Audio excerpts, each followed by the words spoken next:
The pioneers, the unsung heroines who break barriers and set new standards. Hello there, welcome to The Woman.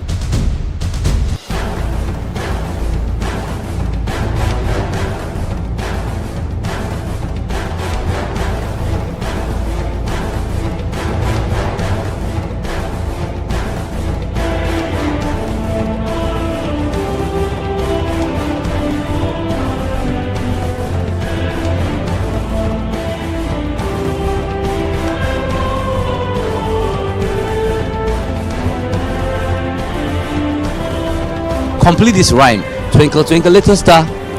How are you working? How? Who's that?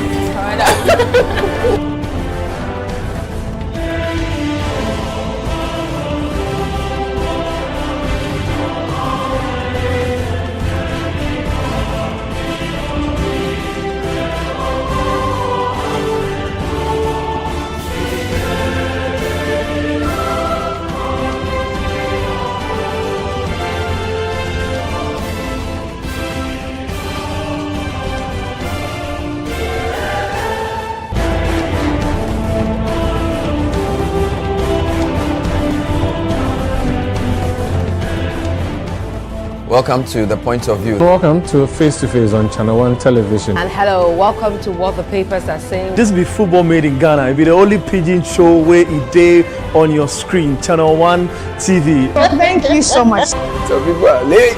You know, they have to catch up. City TV is now Channel 1 TV. You understand? This is Channel 1 TV, telling your story, empowering change.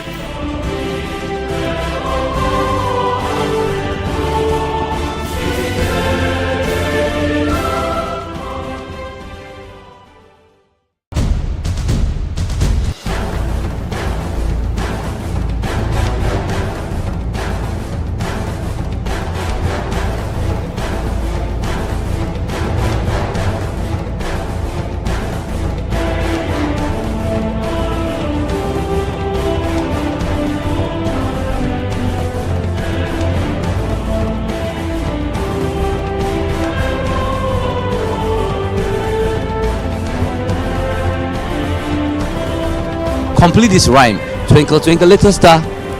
How are you working? How? Who's that?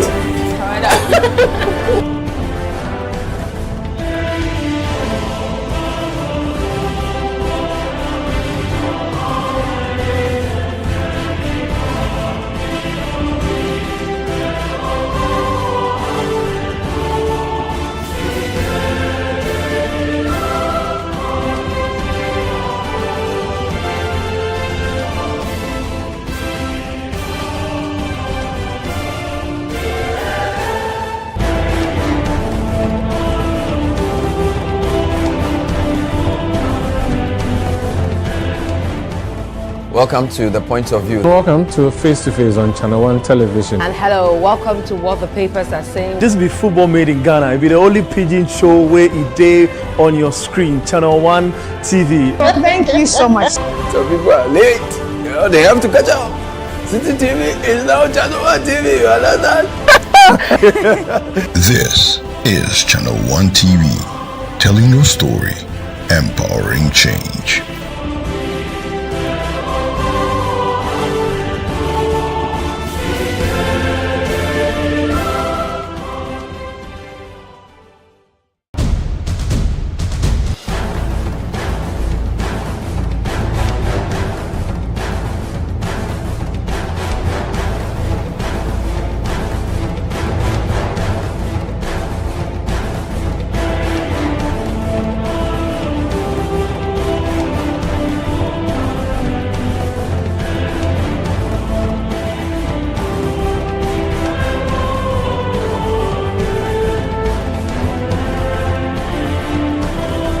Complete this rhyme. Twinkle, twinkle, little star. How are you working? How? Who's that?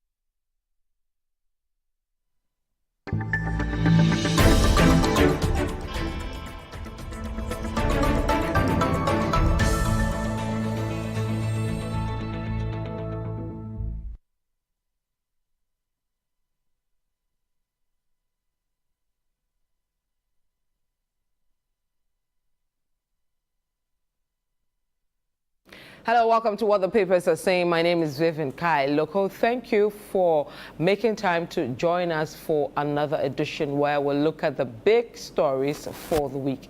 When we come back, we'll take you to the stories that made headlines this week. Stay with us. We'll be right back.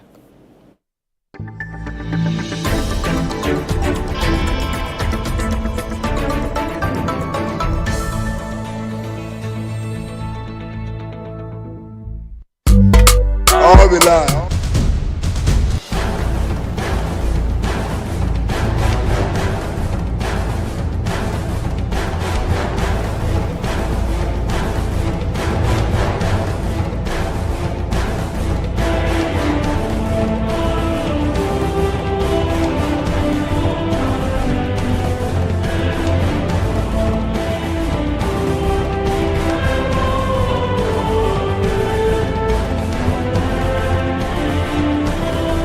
Complete this rhyme. Twinkle, twinkle, little star.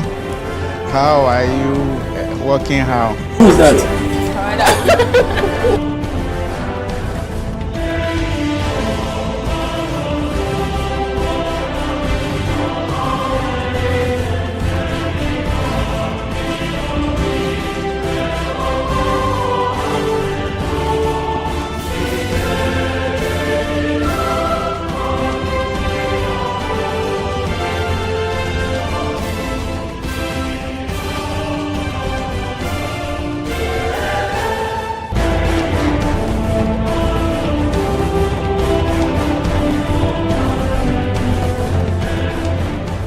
Welcome to The Point of View. Welcome to Face to Face on Channel 1 Television. And hello, welcome to What the Papers Are Saying. This be football made in Ghana. It be the only pidgin show where it day on your screen. Channel 1.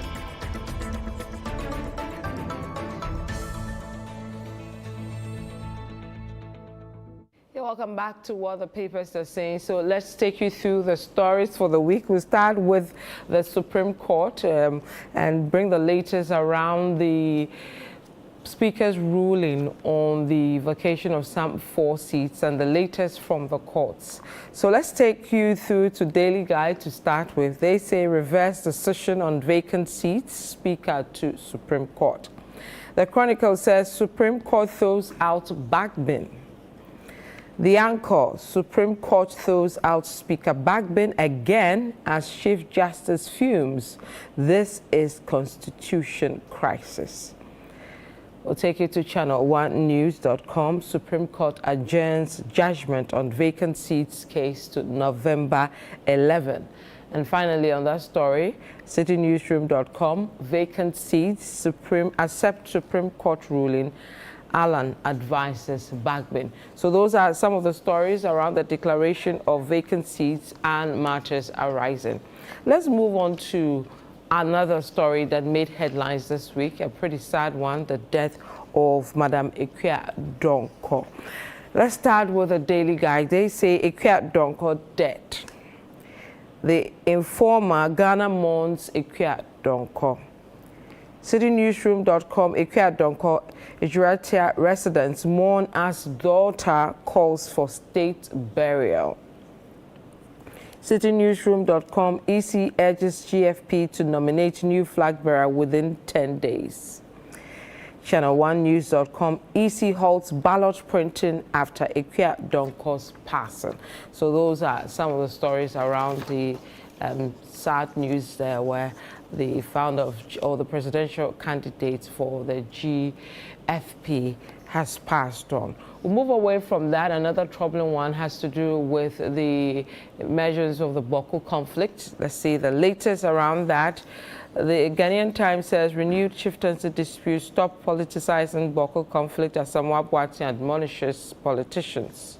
So with Ghanaian Times, Mahama calls for truce in Boko conflict. The Daily Graphic, government urges ceasefire in Boko, imposes curfew, deploys military. The Ghanaian Times, Boko conflict, CJ orders closure of 7 courts in Upper East region. Republic Press, Otumfo to lead mediation efforts in Boko. CityNewsroom.com, Boko death toll rises to 17. And finally, on the Boko issue, Channel1News.com, Boko conflict will petition for reopening of courts in Upper East. This is Ayini speaking. We'll wrap up with some political news to take you to the campaign trail and see how the parties have been faring on the campaign trail and what they've been saying. The Chronicle votes for corrupt-free Baumia Natoshi tells Ghanaians. The Herald, Mahama questions Baumia on 17 cedis to $1 and 767 billion Ghana cedi debt. So with the Herald, Baumia predicts December triumph, cites fulfilled campaign promises. The Inquisitor, Mahama gives Baumia 5 questions to answer. CityNewsroom.com, be a man and debate me. Baumia replies Mahama with 50 questions. And finally, on that, Channel1News.com, election 2024, you don't need debate to answer my 5 questions, Mahama tells Baumia. So these are some of the big stories for the week. When we come back, we'll look at the angles as reported by the various media outlets. Stay with us.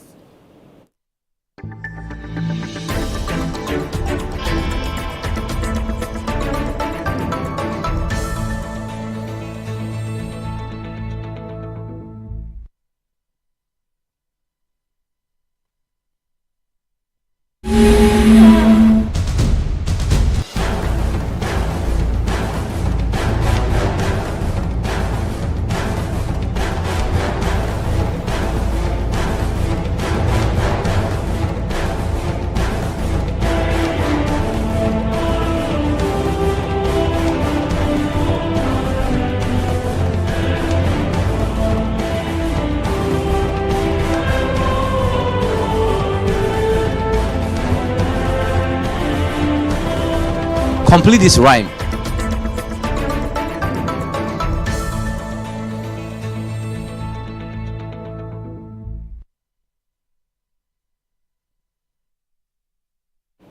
Joining me in the studio today, we have Selim Adono. He's here with us at Channel 1 TV as well as City FM. Selim, welcome. Thank you, Vivian. And then we also have Samiri Afi also here with us at Channel 1 TV as well as City FM.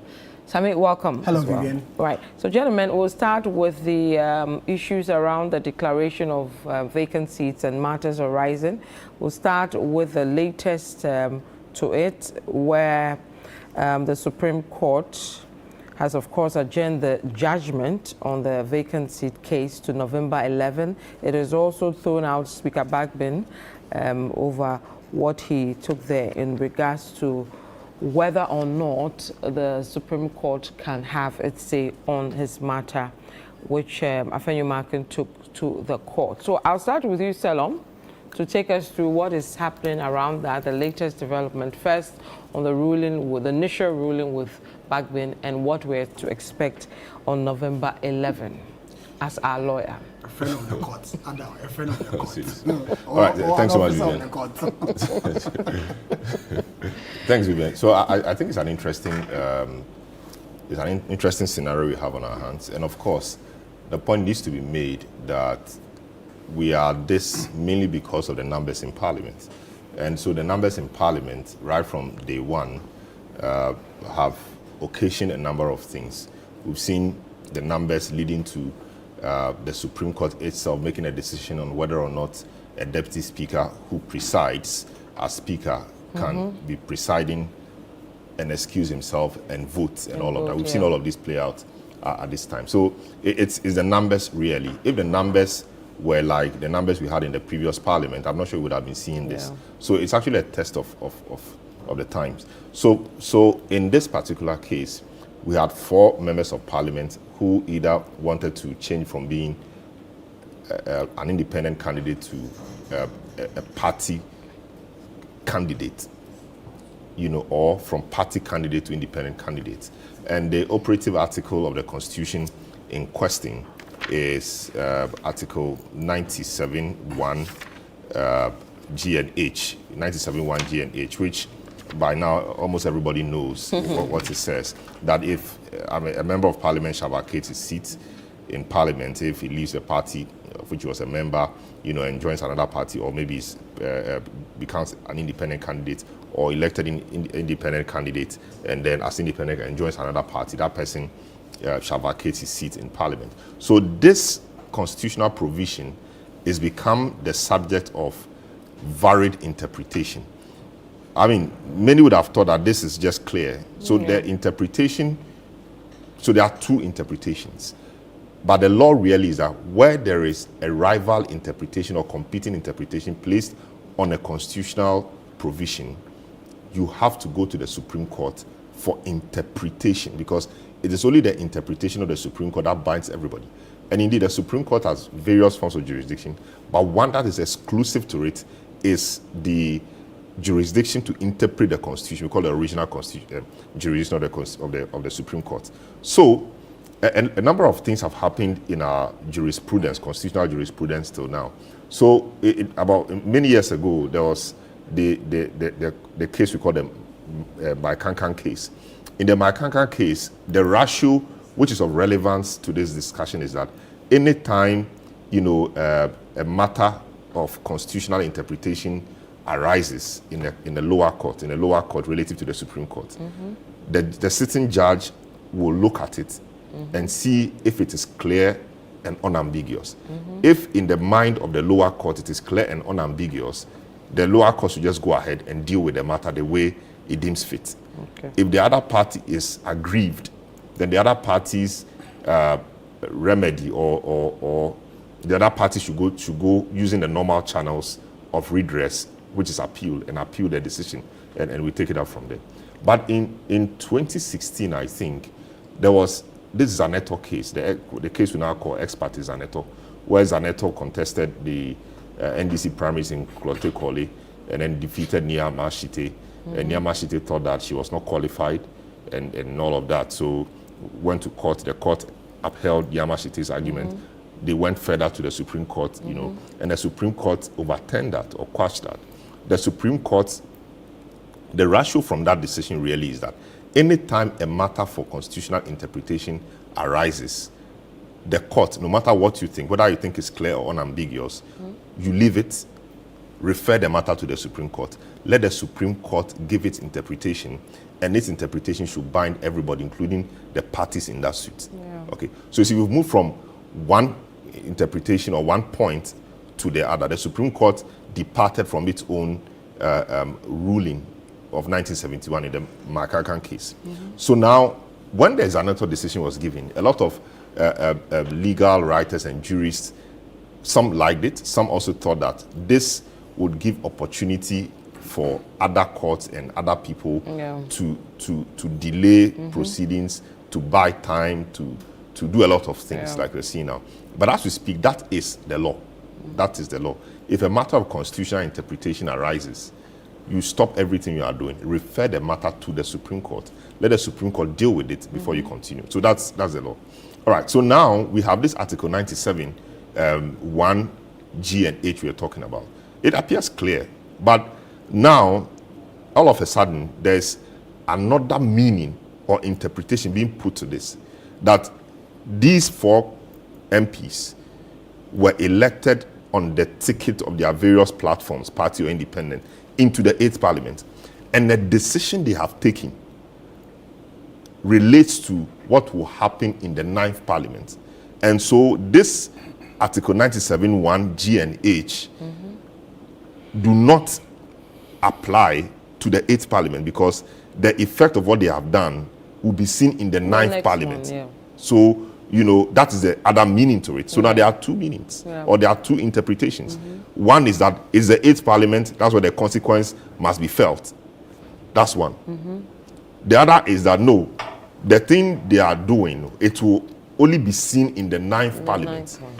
And so that view has been canvassed so widely, mainly by persons in the MPP, and yes, and the other side, the NDC, thinks that no, this is clear, and a lot of other people, this is clear.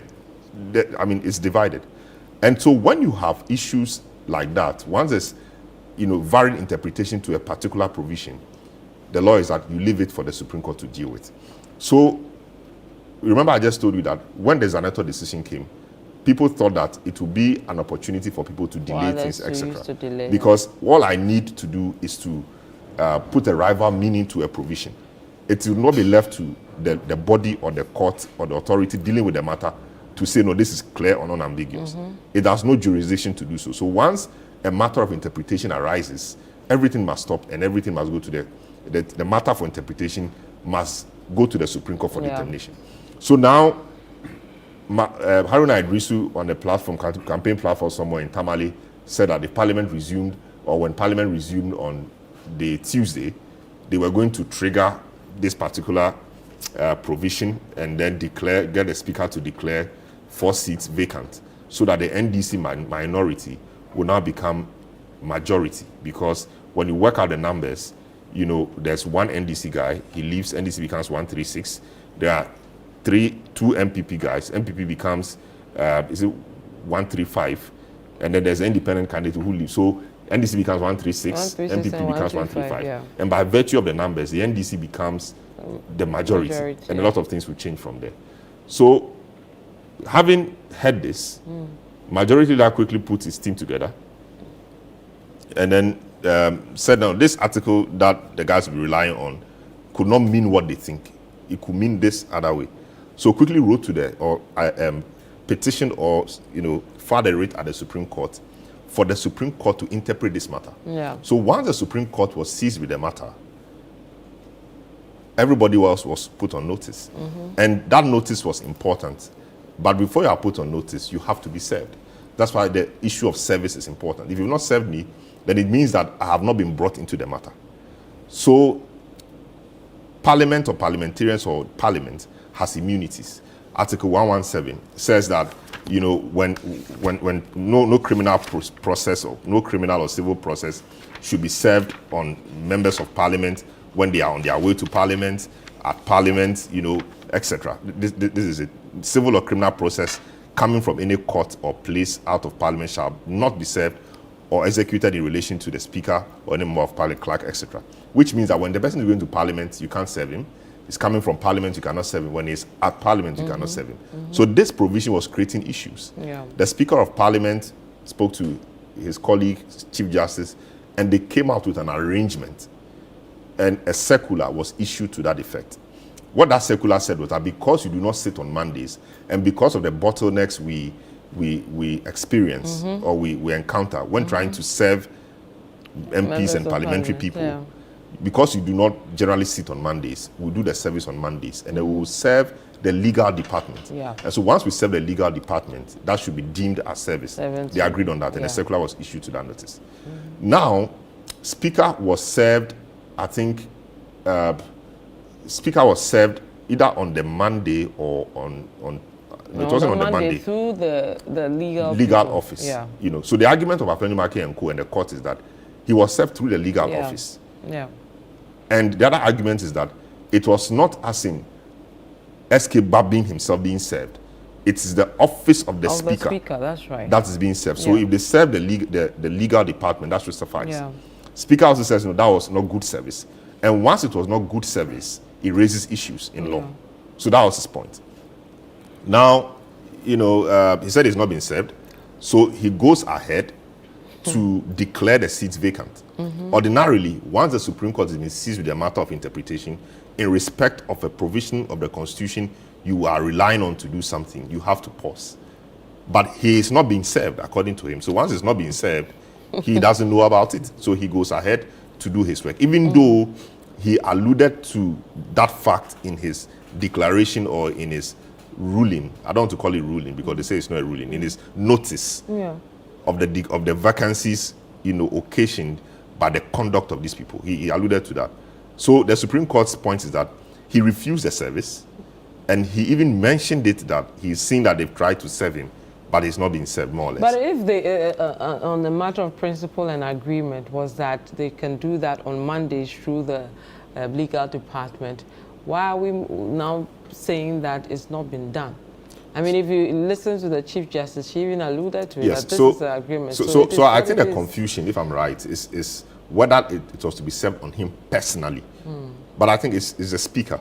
Yeah. And once it's the speaker, I think the Monday thing should apply. Right. Yeah. So because the thing was served on Monday, right? Yeah, Monday. Okay, so that's what it is. So now we have a situation where we have about a month or 1.5 months at a time to go into the election. Key things will come to Parliament, and by the numbers in Parliament and by the contest in Parliament, the government will not want to lose its majority. So everything has to be done to keep the status quo as it is. So the thinking was that if it goes there, it will take a while for the decision to come, by which time elections would have happened, maybe change of government would have come, etc. So they quickly went to the Supreme Court the following day and got the Supreme Court to vacate, to stay the execution of those orders. So if the Supreme Court hadn't done that, it would mean that the declaration the Speaker made would hold. Those 4 people will not come to Parliament. In fact, even as we speak, an official comment hasn't been made by the Speaker in respect of that. Yeah. So the Speaker, instead of dealing with the matter, said because of public interest, because of the way things were happening, he deemed it fit to adjourn Parliament sine die. But and people have hailed that decision. He's going to recall early November. But we don't have a date. What is early November? 1st November? Maybe. Or 10th November? Maybe. What is the date? 11th November. And then he's traveling to Australia for a conference. He's going to come back on the 8th, which will be on the weekend. So when they come, they don't sit on Mondays. And so the next sitting day will be on Tuesday, which will be the 11th. So how is the recall going to be? Is it that they are going to be recalled to deal with a specific matter? Or they'll be recalled and they will continue sitting till I guess they'll continue till the Supreme Court rules. Also, they have to go on recess. Yeah. So when is their recess? How many days will they sit and how long before their recess? So and how many of the MPs are, and how many of the MPs are even going to come? Exactly. But once Parliament is in session, I mean, things can happen. Like the allies laid in the House could mature, or the days could run because Parliament is sitting, etc. But my view about this really is that the Constitution as we have it is both a political document and a legal document. Matters in there, yes, can be solved using the legal means, but some matters in there could better be resolved using the political means. Okay. I think this is one of those. So now everybody is being legalistic. So Speaker is saying that he's a Speaker, is this, is that, and now we see him flexing his muscles. And what he's doing, he is entitled to do so under the same Constitution that standing orders. He adjourns the House in a day. He decides when the House comes. Of course, he's been recall process has been triggered, etc. But he's also flexing his muscles. Of course, one of the MPs said they were hoping to petition him because the document for the recall had certain things in there and alluding to fraud to the extent that some of the people who allegedly signed the documents were not in the country at the time. So questioning how they could have signed it. So they will call for the original and see whether... The law says it must physically sign it. No, I mean, they must sign. So the argument is that they could have signed wherever they were. But that's why they said they will call for the original to see whether they signed in pen. They want to see how it was signed. So the original, yes, the original, but it was like a table, like your name and you sign. You can take the picture of it, scan it, send it to them, and then they bring it back, and then everybody else continues. Everybody else continues signing. No problem. But they said they will call for the original. Okay. So the original, which would have been which has been submitted to Speaker. So the original, we can tell whether it was signed electronically or it was scanned. And if you scan it and you send it, it will show that you will see it. All right. So the point I'm making is that the Speaker could decide to admit this petition if indeed they do file it. That in fact this has come before me. They raise serious issues of fraud, etc. So I think I need a committee to sit on this and investigate them. Okay. All right. And we will not be seeing the end of this. I hope it doesn't travel that far. Well, let's hope not. I think that this matter could have been handled properly. There are egos at play. I think that they could have done better with this, and we didn't have to be in this situation. Okay, let's bring Sammy. You've waited for over 20 minutes. Selim has taken us through nicely, educated us on this. It's a political document. It's a political document as well. So let's bring you in. We have the Council of States pledging to help resolve the situation. They met with the Speaker. We have the Speaker also saying that, you know, in November he's going to recall Parliament and all that. I'm excited the Council of State has come in. At least they are doing their job or the role assigned to them as, you know, the chief advisors of the state, not just the president alone.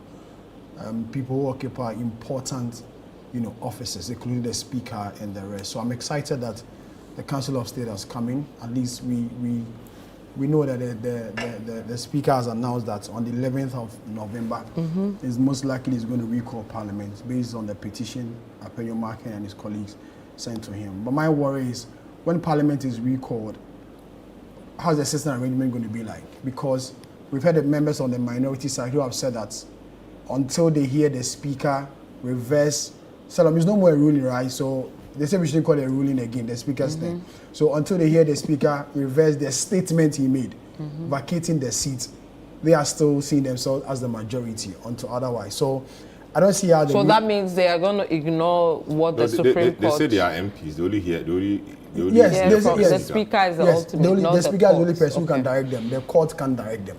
So then that means we are going back to square one. We are going back to chaos. So I mean, we don't know how it's going to play out, but I mean that's what I'm saying, that some of these matters should have been settled politically. Yeah. I mean, just go have a conversation. But who will yield? Yeah, but because so, if the majority I had the former majority leader and memo and the minister Osechi says the best option available is dialogue. That is it. Yeah. I've also heard the former majority leader Ibrahim Osei Edu, who serves on the Parliamentary Service Board, also said that the best option available is dialogue. That is it. But if you are going to dialogue, it means you need the leadership. The leadership of the two sides have not taken entrenched positions. No, but you see, it is taking entrenched positions. It is immaturity Honorable Alexander Apenyo take entrenched positions now. These guys are in opposition. The chaos in the end may not. You have government business to run. In fact, when you enter into a battle and the battle concludes, it is not the vanquished that reaches out. It is a guy at the top that reaches out. You are in government. It's your business that will come to the house. You need tax exemption and things to be passed. You need agreements and things to be ratified. You need things to do. The minority or the NDC guys, they are in opposition. So they say if you want us to help you to govern, we will do it. If you don't want to govern, we will help you not to govern. Definitely. So that's what it is. If Vivian Kai and his guys had approached the Speaker or had gone to bring somebody, maybe Osechi or somebody, led them to the Speaker to have a conversation about this, I'm sure we would not have been here. Parliament would have been working smoothly. And we've seen them deal with more difficult things.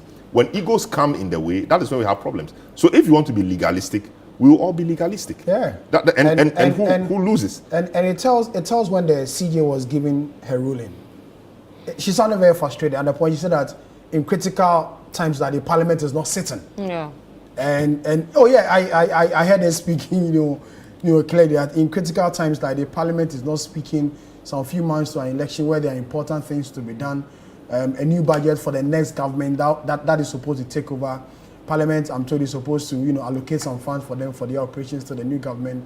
As you mentioned, some more important bills are supposed to be in Parliament and not sitting. So it tells the frustration. There are about 6 or 7 university bills. We want to establish universities in 1 month to election. I'm trying to imagine, not to, you know, stir anything, but the majority side yielding and saying we accept to be called minority. It will never happen. Yeah, so it will never happen. Yes, of course, but it's not up to them to say. The facts will speak. So that is what the Supreme Court has to determine. If the Supreme Court determines that the real meaning of 97(1) G and H is that by the conduct of the guys, they have vacated the seats. It's not for Afenyo and Co to say we don't want to be covered. It's the fact to speak. And it's even surprising that the Supreme Court adjourned the case the 11th of November. And it's the same day the Speaker is attempting to also recall Parliament. So would they wait for the ruling to come or I don't know how it's going to play out. I don't know how it's going to play out. But the 11th is to hear the 11th is, I'm not sure the 11th is, the 11th is not for the judge. I may be wrong. But the Supreme Court has to hear the people. Yeah.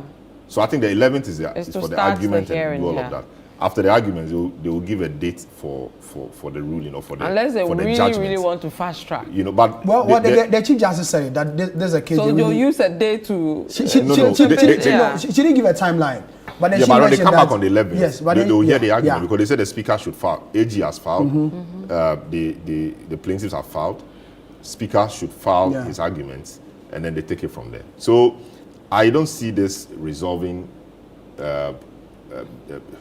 before the end of the month, before the end of November. Impossible. I don't see this resolving. Same here, though. Then I think Speaker should still adjourn the House indefinitely.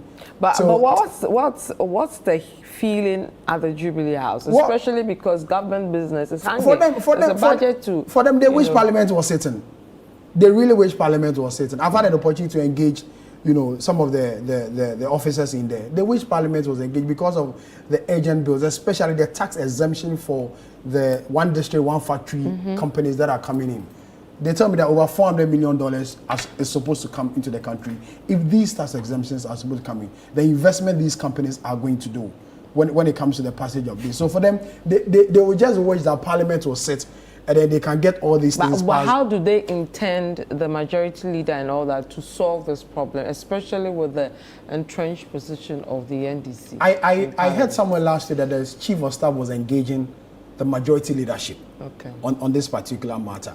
As to whether it will extend to the minority side, that I do not know, and I've not been told of that. But I know series of engagements between the Chief of Staff, which is the office of the President, and the majority leadership on how best they can approach this thing. And as Osei Chairman Sabozu said, a respected member of the House, dialogue is the best option to go. Dialogue is the only way forward, because the trend position taken by the two parties, it will still leave the House hanging. As I mentioned the last time, this Parliament started on a bad note, and it's sad it's going to end on a bad note. And the way things are going, and if Parliament is recalled on the 11th, as the Speaker has given indication, the sitting arrangement is also going to be chaos again, because that particular matter has not been resolved. Who is the majority? Who is not the majority? So I don't know. I don't know how this matter is going to be resolved. So you see, so for example, there are three arms of government. The President leads the executive, Speaker leads the legislature, CJ leads the judiciary. Yeah, we talk about separation of powers, but we know it is just a doctrine or a concept. On paper. But it is not, of course, it is not watertight. If it were watertight, we will not have MPs becoming ministers and all of that. President who leads the executive could call his colleague. Let's make this thing work. What arrangement can we put in place? There could be an arrangement in place. And it's not the first time. It's been done before. I understand because of the nature of this Parliament. There's been something put in their new standing orders. They call it decision day. Why the decision day? Decision day because government business must go on. Ministers are MPs. And days of decision, it will be important to have all of them in the House to vote. And now we have that. So you may have the debate and everything on a day, but they will defer the voting to another day they call the decision day. And because they know there's a critical matter to be decided upon on that day, everybody will try and come to Parliament. That is federal government business. All right, so if you've been able to agree on such a thing, what else can't you engage to do? So I think if the guys who really want to federal government business want to do so, they can do so. So this hardliner position will go to the court. Yeah, it's the court will determine things. But again, you see, I call it the ghost of Formina. This is what we are seeing. And we should be careful that these things we are getting the court to pronounce on do not come back sometime to bite us. I recently listened to Speaker Michael Koi's ruling on the Formina MP's seat vacation again. Wow. It was detailed. They said, in fact, no amount of purposive interpretation can obfuscate this provision. She said, in his view, it was clear. There is no twist you could put to it, etc. Now, here we are. The same people are now saying that this applies to the 9th Parliament. I don't understand that. But of course, the Supreme Court is seized with the matter. The Supreme Court will do. But I'm just saying that we have to be careful how we get too legalistic. The solution may not be, I'm a lawyer, but the solution may not be in that. Sometimes the solution is in dialogue. Sometimes you have a case before, you look at the case and know, this thing, by the time we finish it may take years. How about you guys sit around the table? We can facilitate it. Let's sit around the table. Let's have a discussion. Let's have a settlement. In well, a few hours, some say that the settlement thing, I mean, as the years go by, which we are seeing something for, the numbers are for leading to this chaos because of the game of numbers. So it's better because the Supreme Court tells us really what it is. We all accept it and move on, rather than do this negotiation, settlement, this, then things happen and then we come back to the place of dialogue will not be taken over by anything. If you want to be legalistic, everybody can be legalistic. Everybody appears to know what they are doing. Yeah. So they will all stick to their guns. Speaker Bagbin, he thinks he's a repository of parliamentary wisdom in Ghana, and rightly so. He knows quite a bit. He knows quite a bit. You know, you can't tell, you can't move. It's not a guy to be pushed around. He knows his stuff. He knows his onions. So this is a guy you're dealing with, and you have business to run. Okay. There should be a better way of dealing with this than the courts. In fact, the courts could sit, an interlocutory matter may come up. Anything could come up. The court may say, we'll not look at it, but an interlocutory matter may come up that will have to be dealt with. Okay. But certainly there are two courts, you know that. The court of law and the court of public opinion. What has the court of public opinion said? Yeah, on this. One person must win that side. And that's what the majority wants to win. My majority wants to win the public opinion. Well, I mean, of course. But I don't know. I have to take hold your, for the sake of politics. I'll take a quick break. When we come back, we'll wrap up on this and move to other legal matters. And then also the campaign trail. The two main guys have been jabbing at each other. We'll look at that as well. Don't go away.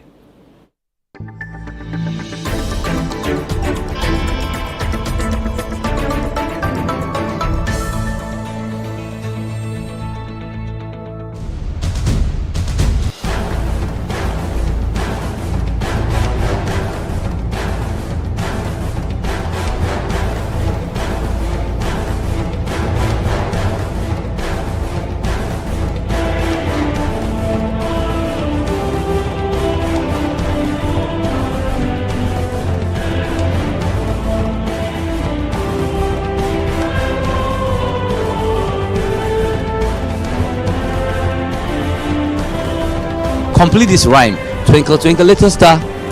How are you working how? Who's that?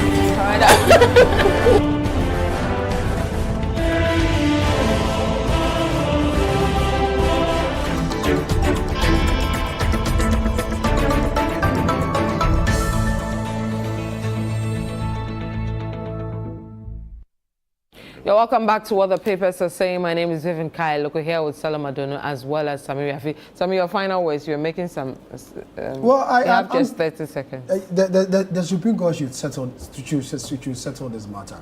If the Supreme Court can't do that, there should be a dialogue between the leadership of the two sides to resolve this particular matter. Because it looks like we are in a constitutional crisis, and that's not what we want in this time on.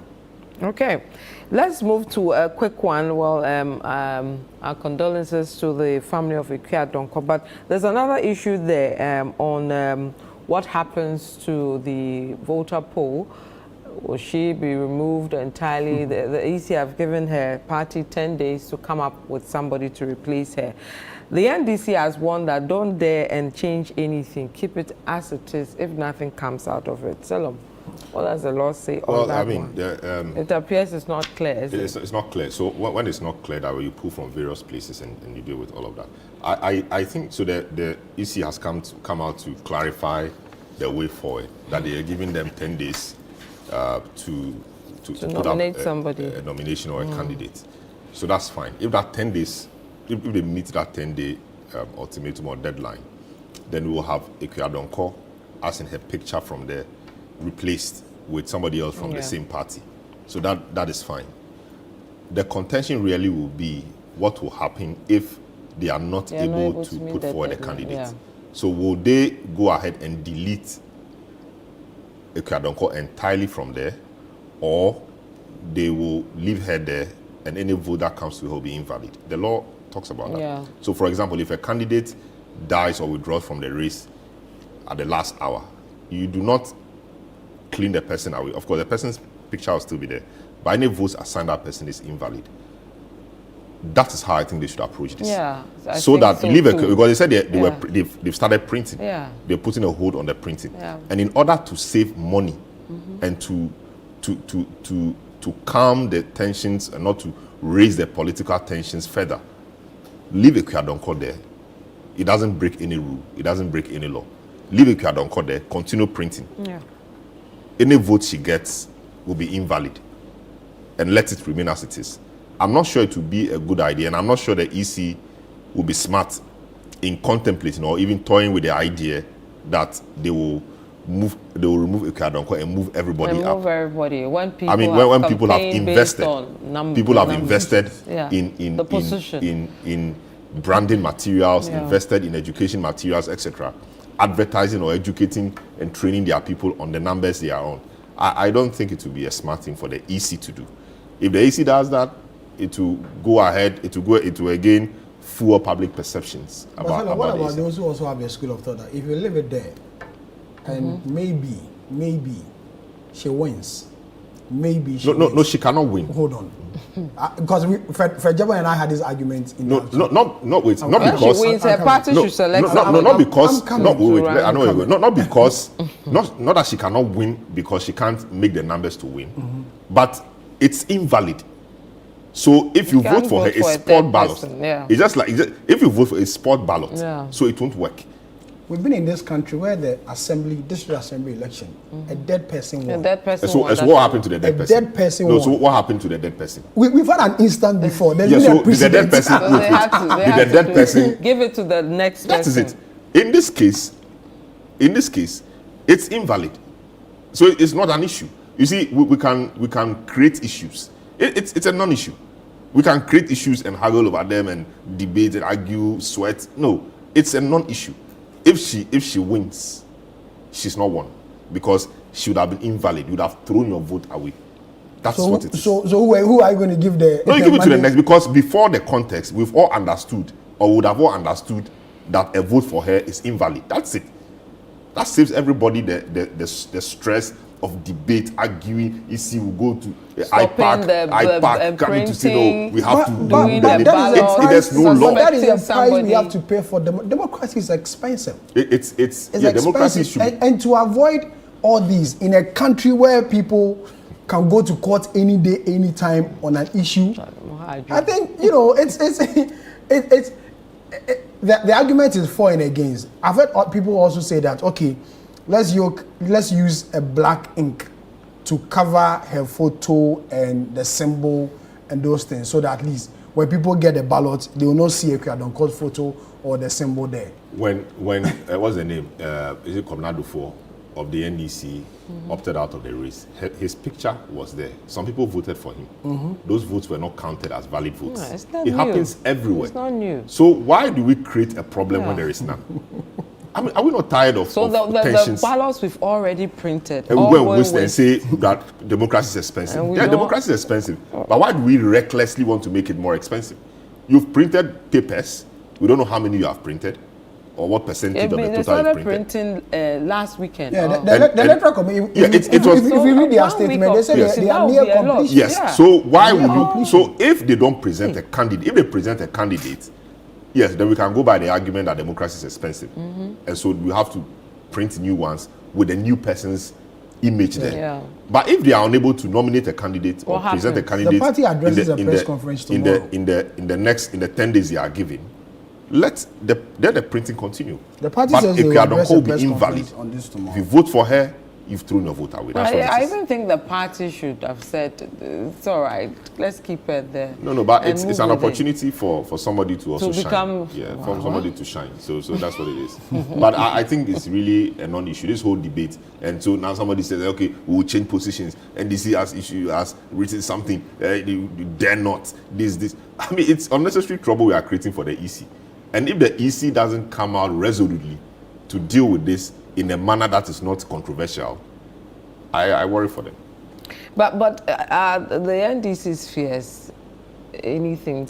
Well, if you ask me, I don't think 13 people on a ballot. I don't think anybody will go to, or maybe I shouldn't say anybody. I don't know how many people will go to the ballot, the box, and be counting. Okay, I want number 7 or number 8. 1, 2, 3, 4 before I vote. When you can see the umbrella. When you can see the umbrella. When you can see the umbrella. When you can see the elephant. When you can see the face. So if they don't do that, counting. Yes, Vivian. And by the time, yes, Vivian. Then why do the political parties in their campaign tell people where they are located on the ballots? No, it adds to it. It adds to it. One vote, it can't be and they will tell you, OJ paper now, kind 1, 2, 3, 4, this is where I am. Listen, anybody. Why do the political parties the person do that? is illiterate. The person is going to count 1, 2, 3. Why do the at least an illiterate can count 1, 2, 3. Anybody. Or even in their local language. In their local language, they can. And you can't see a photo. The illiterate person cannot see a photo. I can't see a photo of a human being. Then why do the political parties stand on stages and raise their papers? No, I'm saying that. They've even done a dummy size of a big dummy size. No, it's important. Yeah. But I'm saying that. So if it's not important, the parties will not invest in such things. Is it so important to change the outcome? Yes, if 1 vote is important, yes. 2 votes important. But is it so important that it will change the outcome? It's just talk. I mean, it's talk. It's MPP say, okay, we change your number. It is you dare not. This, it's just talk, and it's unnecessary. We don't need this at this time. The EC at least must have this correct, must have this right. Leave the woman there if they are unable to get a candidate, and let's move on and save money. We've wasted too much money on elections already. I think what has happened to Madam Kai Lokko gives room for the need for a constitutional amendment, because Article 50 is vague when it comes to this. And when you read it even mentioned constituency. It didn't mention a presidential candidate or something. So I feel it's about time we push this constitutional amendment so that we can put, finality to such matters. Even in the CI, the CI 127 is also silent on this. The CI also takes its powers from what the Constitution says. It does not give room proper to a presidential candidate. What happens? So it's about time that we look at these constitutional amendments, put in a provision there that will explicitly state that when a candidate dies after nomination and this and this and this is what's supposed to be done. You see, if you want to legislate everything, your constitution will be as big as the Bible. Of course, it should be like that. Even with that, you still have things. More things. Because we are human beings, we are dynamic. But so here lies the case. I've heard lawyers speak on this matter, and people are on different sides as to what's supposed to be done. If the Constitution, the fundamental paper that rules this country, was categorical on what is supposed to be done, I'm not sure we've been engaging in this back and forth battle as lawyers have been doing since the demise of Madam Kai Lokko. All right. Yeah. Okay. We have a few minutes to go. We'll still stay with the elections and look at the campaign trail. The big one has to do with the 2 big boys, talking about questions. The Herald, for example, says Mahama questions Bawumia on 17 cedis to $1 and 767 billion city debt. Then also you have the informer saying Mahama gives Bawumia 5 questions to answer. Then if you come to City Newsroom, the one says, be a man and debate me. Bawumia replies Mahama with 50 questions. And then you have Mahama saying he doesn't need a debate to answer the 5 questions. Sammy, let me start with you. We should expect more. We should expect more. We should expect more from these 2 leading presidential candidates and leading political parties. You expect more jobs from them. This evening I hear Dr. Bawumia has also replied former President Mahama on this same matter. He's saying that Mahama has run away like a chicken. Like a chicken you bought. So you expect more of this job. But then I feel that John Mahama has stated that he won't debate Dr. Bawumia. It's unnecessary for him to debate him. But Dr. Bawumia believes that, debate me if you want these questions of yours to be answered. And I'm not seeing this debate ever coming up. We're just on few days to this election. We will only be seeing these jabs on campaign platforms. This one throw one, and then December 7th will come and then we'll find our way somewhere. And it is part of the optics. It makes the politics interesting. It makes the campaigning interesting. And it makes the supporters also happy that at least my candidate is throwing jabs here and there. And it's part of the politics. But as to who should answer this question, it's never going to happen. It's really never going to happen. Okay. So is this back and forth debates and don't debate all that? I don't even see where this is coming from, and I'm surprised that Baumia and Co are pushing this. I mean, I don't think it's an issue. You raise it once, the guy says he won't do it, move on. In 2016, the guy who was president called for a debate. You said you won't debate. That you go and debate with the market women in some town also. You know, and Danado also says that there was no point in debating what's the name? Mahama. In 2020, a similar thing was repeated. Now, I don't know, for whatever reason, you need a debate. I have my own view about who calls debate anyway. For whatever reason, you need a debate. The guy says he will not debate. And now you are saying he has run away. When you said you will not do it, it didn't mean you ran away. I think there should be principle in this. Let's move on. If you can't answer questions, and then when he said he was not going to debate, didn't he give Mr. Atta 170 questions to answer? So what are we saying? I mean, I think there should be principle in politics. They should credit us with some intelligence. I mean, let's move on. We are not seeing a debate, and so that's it. Even in the U.S., I mean, Trump didn't want to debate Kamala until last minute. Normally, they would have had 3 debates, but this time they had just 2. Yeah, it's not every time that you have it the way you want. Unless, of course, we get to a point where we institutionalize it and debate on whose ticket, on whose platform, IEA. The NDC has raised issues with IEA and all of that. So they are not going to do it. Okay, so we need to get to a point. In fact, in 2016, when NDC says they will not join the IEA debate, they created a platform from GBC and NCCE. NPP didn't turn up. It wasn't even a debate. It was for the candidates to meet the public. NPP didn't turn up. Okay, when it wasn't a big deal. Why should it be a big deal now?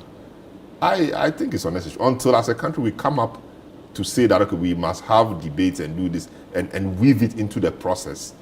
I mean, we can't be talking. I mean, it's unnecessary, really. Yes, it brings the euphoria, the excitement, and all of that, but it's nothing. What I think is that the election is being fought on some issues. The NDC thinks that the election is fought on the economy, they will stand a better chance. MPP perhaps want to focus it on some other things like social things, free SHS, it's benefiting everybody, this and that and that.